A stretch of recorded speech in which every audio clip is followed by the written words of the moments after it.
It had only been a year since our wedding when my husband left for an extended work assignment in South Korea. He left me behind in the United States, in the same small town where he'd grown up, nestled in the hills of upstate New York, in his parents' old stone house. A quiet place with wooden shutters, geraniums on the windowsills, and a grandfather clock whose ticking marked the hours with stubborn regularity. That's where I stayed, with his father, Mr. Richard Taylor. He was just over 60, but carried himself with the composed strength of someone older, wide-shouldered, always upright, and meticulous in every detail, like an old-world gentleman. He always wore pressed shirts, carried a handkerchief in his pocket, and walked through the house with a cane that seemed more habit than necessity. His voice was deep and calm, commanding respect without ever raising in volume. At first, I'll admit I was uncomfortable. Living with a man, even an older one, isn't easy. There were long silences, and I often didn't know what to say. I measured every word, every gesture. I'd set the table in complete silence. But as the days passed, the silence began to change in texture. It stopped being tense. It became gentle, as if the house itself spoke through the furniture, the paintings, the morning scent of cinnamon coffee. He was kind, attentive, and his sense of humor was so subtle I often couldn't tell if he was joking. He laughed quietly, a dry, modest chuckle, as if not wanting to disturb, even with joy. In the mornings, I would wear a pale linen dress with buttons down the front and a slim belt at the waist. I'd pin my hair into a low bun and wear soft ballet flats that made no noise on the wood floor. Richard would watch me from the kitchen table, hands cupped around a steaming mug. He'd smile at me without speaking, as if watching were his form of conversation. Sometimes he'd show me where things were. Other times he'd just sit there, a hot water bottle resting on his stomach, looking at me with eyes that seemed to have seen too much. "Marie," he said one morning as I washed the dishes, "will you help me again later like you did yesterday?" I knew what he meant. For the past 3 weeks or so, I'd been helping him with his injections and blood sugar checks. He had type 2 diabetes, and the doctor had prescribed a strict monitoring routine before breakfast, after every meal, before bed, up to 15 times a day if needed. The first time he asked for help, he was hesitant. His voice trembled, and he apologized even before making the request, as if his pride weighed more heavily than the illness itself. But gradually, we found a rhythm, a silent ritual. I'd take out the glucose meter, clean his finger with an alcohol pad, and prick him with the lancet. He'd close his eyes. I would too. It was a small moment, almost insignificant, but charged with something deeply intimate. More than medical care, it became an act of trust, a quiet surrender shared between two people. That morning, as I held his hand to prick his finger, I noticed he lingered a few seconds longer than usual. Just a slight pause, warm, almost imperceptible. But it was enough to light a spark inside me. I pretended not to notice, but I did, and he knew I had. That night, he called me again. "Marie, would you mind checking again before dinner, just to be sure?" I nodded. When I entered the living room, he was in his usual armchair, the blanket folded neatly over his lap. I knelt in front of him, as I had so many times before, to reach his hand more easily. His hand was warm and dry, the skin thin, veins visible. I could feel him watching me. His gaze moved across my face, the thin straps of my nightgown, the curve of my collarbone. "You're like an angel, Marie," he whispered. "I don't know what I'd do without you." I looked away, uncomfortable but not offended. "Mr. Taylor, it's truly my pleasure to help you," I said softly. He didn't respond, just sighed, deeply, like someone letting go of something they'd carried for far too long. I put the meter back in its case, closed it gently. But the air in the room had changed. Something in it had grown heavier, thicker, like the stillness before a storm, a tension without a name, but one that had begun to breathe. The next day, everything repeated. The breakfast, the clinking spoons, the glances. But now, instead of the almost paternal tenderness in his eyes, there was something else. A flicker of something different. It wasn't vulgar. It wasn't lustful. It was human. and that made it harder to ignore. He started calling for me more often, even outside the usual times for his checks. Sometimes at dusk, when I'd already changed into pajamas and was reading on the couch. Other times near midnight, when he knew I must have already been in bed. "Marie, could you help me?" he'd ask from the hallway, his deep voice cracking, as though each word cost him something of himself. I got up without complaint, often tired, truthfully, but I couldn't say no. He didn't ask with expectation, but with a gentleness that stirred something in me. And perhaps because by then I'd begun to find in that shared care a strange form of companionship. He began to compliment me more, at first shyly, as if each word surprised even him. "Your hands, they're so soft, like they were made to care. Your voice calms me. It sounds like it comes from a place where everything's okay." Small phrases that left me off balance, unsure how to reply, but they also made me feel seen, not as his son's wife, not as the dutiful daughter-in-law, but as a woman, as a presence. Sometimes I caught myself standing longer in front of the mirror, choosing my clothes with more care. Nothing revealing, but dresses that hugged the waist, necklines that hinted barely, sheer stockings that clung like a second skin. For what? For whom?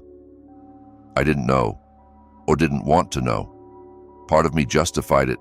I'm young, I'm alone, there's no one who looks at me. And another part stayed silent, because I could no longer pretend he wasn't looking. One morning, I stepped out of the shower and found him standing in the bathroom doorway.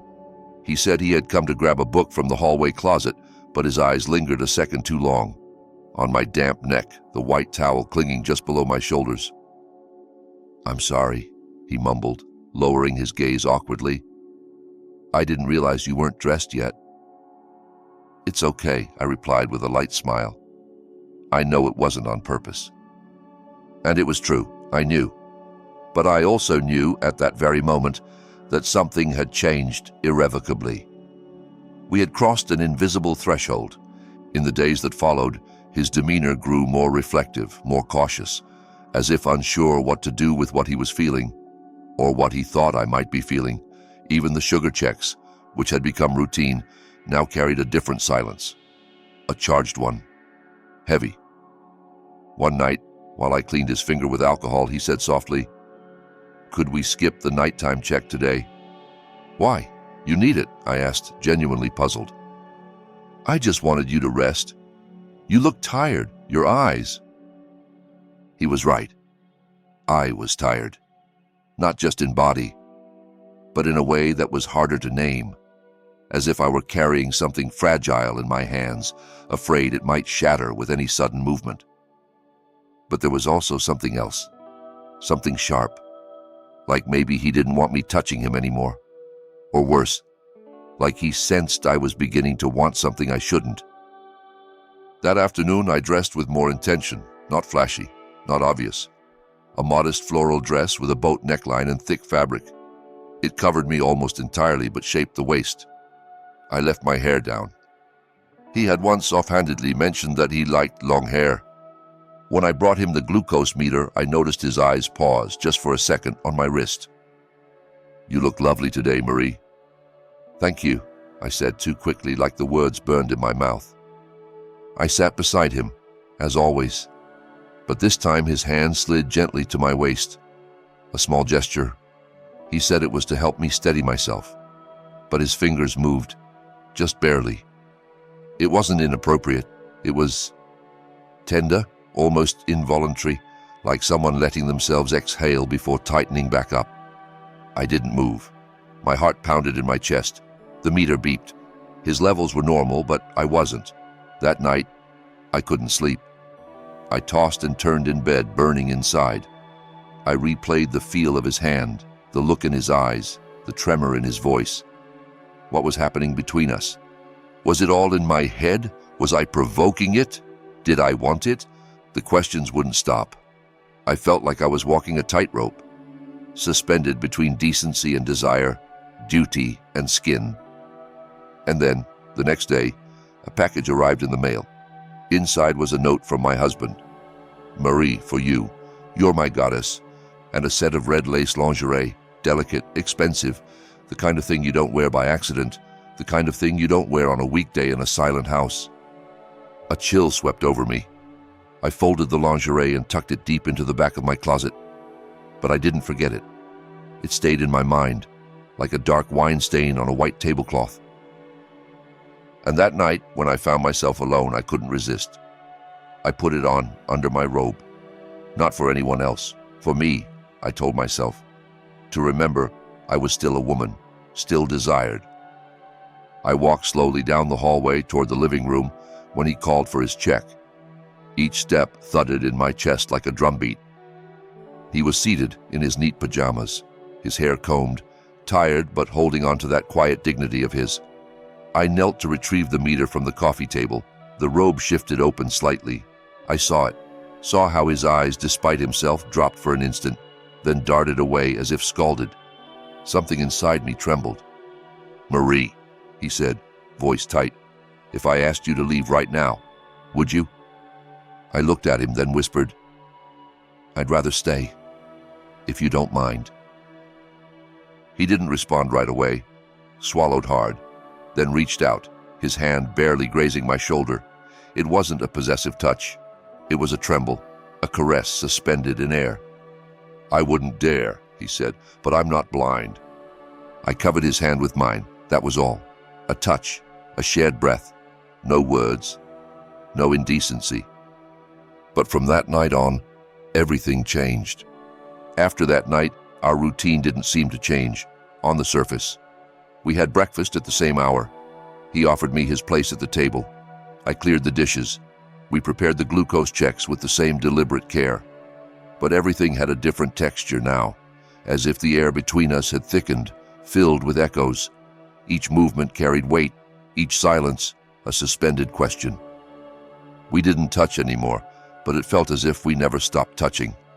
When I entered the living room, he would rise with that ceremonious grace, straighten his shirt, comb his fingers through his hair, and adjust his stance as if receiving a guest at a formal event.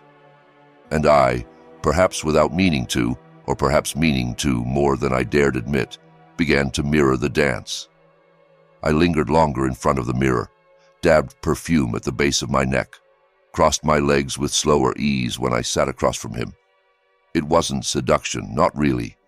It was presence, the hunger to be seen, to feel alive. One afternoon, when the sky had begun to turn a dull gray, the power went out.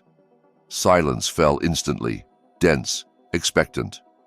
Richard got up from his armchair with effort and muttered, "Must be the breaker again. It's down in the basement." "I'll come with you," I said quickly. "I have a small flashlight." We descended slowly. The basement smelled of damp wood and old metal. He held the flashlight. I carried the toolbox. The beam of light was shaky and yellow, barely outlining the shelves and crates around us. As he crouched to check the fuse box, I stepped on a loose tile. My footing gave way. I stumbled forward, catching myself on his shoulder before I could fall. We froze. The flashlight pointed downward, catching my legs. My dress, thin and summer weight, had clung to my skin from the humidity. His hand, firm yet gentle, circled my waist to steady me. The other hand kept the light. I felt his breath near my neck, close, too close. For a moment the darkness turned intimate, complicit. The basement stopped being a basement. It became shelter. "I'm sorry," I whispered, my voice cracking. He didn't answer. He just pulled me in a little closer, like it was the most natural thing in the world. My back brushed against his chest. The contact was minimal, yet complete. And in that second, I understood something that terrified me. I didn't want to pull away. When the lights returned, he stepped back abruptly, as if the reality had broken a trance. "We have to be careful, Marie," he said without looking at me. "This can't happen." I didn't respond, not even with a nod. Back in my room, I sat at the edge of the bed and saw something he had left behind, his robe hanging from the hook. I walked to it, held it in my hands. It smelled of mild tobacco, peppermint, and that cedar-scented soap he'd used ever since I met him. I sat down, clutching it, closed my eyes, pressed it against my chest. A strange longing wrapped itself around me, quiet, aching, and beautiful. It wasn't lust. It wasn't passion. It was need, a contained intimacy, as if even his absence could touch me. Night came early. The clock in the dining room struck 10. I lay down, still holding the robe, wrapped in that scent, in that distant warmth, like someone clinging to a memory still alive. The next morning he was slow to emerge from his room. When he finally appeared, he was clean-shaven, fresh shirt, a vest, and a cologne I had never smelled on him before. Faint, masculine, refined. It surprised me. "How are you feeling today?" I asked, trying to sound casual. "Better," he replied. "Only, I don't know how to look at you anymore." "And who needs to look?" I said without thinking. "When you can feel." He stopped, stepped closer. Just one step. Silence. The kind of silence you can't fill with words. The kind that trembles from within. "Marie," he murmured, lifting his gaze. I looked back at him, directly, without fear. "I won't touch you," he said, his voice low. "Not ever. Even if I dream of it every night." I nodded, and I knew he already had touched me, not with his hands, but deeper, where decisions don't matter. That night, after dinner, I didn't go straight to my room. I walked down the dim hallway, barefoot, the robe tied loosely around my waist. The air in the house felt different, dense still, as if everything was holding its breath. He was in the living room. The lamp on the side table cast a soft amber light over his profile. He wasn't reading. He wasn't watching TV. He was just sitting there, upright, composed, but with a stillness that betrayed something inside him unraveling. He looked at me as I entered. Not startled, not guilty, just ready, and I think I was too. We didn't speak. We didn't need to. I crossed the room slowly, my heart pounding with each step. I sat beside him, not too close, not too far, just enough to feel his warmth, his breath. My hands trembled slightly, resting in my lap. "I couldn't sleep," I whispered. He turned his head toward me. His eyes, usually so restrained, now shimmered with something raw, unspoken, fragile. "Me neither," he said. A pause. Then he reached out, not with hunger, not with dominance, but with a slowness that asked for permission at every inch. He took my hand in his, brought it gently to his chest. I felt the pounding of his heart, fast, deep, alive. I closed my eyes, not out of shame, but to feel it more. His other hand touched my face, just the edge, his thumb near my cheekbone. It lingered there, still and reverent, like someone touching a memory. "Marie," he murmured. And then he kissed me. It wasn't fevered. It wasn't desperate. It was quiet, intentional. A kiss that said, "I have waited too long to feel something again." I didn't pull away. I leaned into him. That night, we didn't sleep in separate rooms. We didn't pretend. We didn't apologize. He undressed me slowly, carefully, as if each layer of fabric was made of paper that might tear. And I let him, not because I had to, not because I felt owed, but because I wanted to be held by someone who saw me, not as someone's wife, not as a guest, but as a woman. We made love without urgency, without fear. There were no roles, no obligations. Just two bodies, two souls, trying to remember what warmth felt like. His hands were not young, but they were steady. His mouth was not hungry, but it was honest. I cried, just a little. Not because I was sad, but because I had finally stopped pretending. Because this wasn't betrayal. This wasn't madness. It was truth, in its most naked form. That night, he fell asleep with his head resting on my shoulder. I lay awake for a long time, watching the shadows shift on the ceiling, feeling the weight of his arm around my waist. And I knew there would be no going back. Not to who I was, not to the silence, not to the waiting. In the morning, I woke up to the sound of the kettle. He was in the kitchen, as always, shirt buttoned, sleeves rolled, preparing tea. Nothing was said, but the way he looked at me when I entered, something had changed. He didn't smile. He didn't speak. He just looked, with eyes that had finally stopped lying. I sat across from him. He poured my tea, carefully, gently, as if it was sacred. And for a moment, the world was still. Not perfect, not fair, but real. I had been touched. Not just skin, but soul. I let it ring. When I finally picked up, it was my husband. He was cheerful, said he was coming home in just a few days. I smiled. I said I missed him too, and as I hung up, I looked across the kitchen, where Richard was quietly slicing fruit for breakfast, and I realized the woman he was returning to was not the same woman he left behind.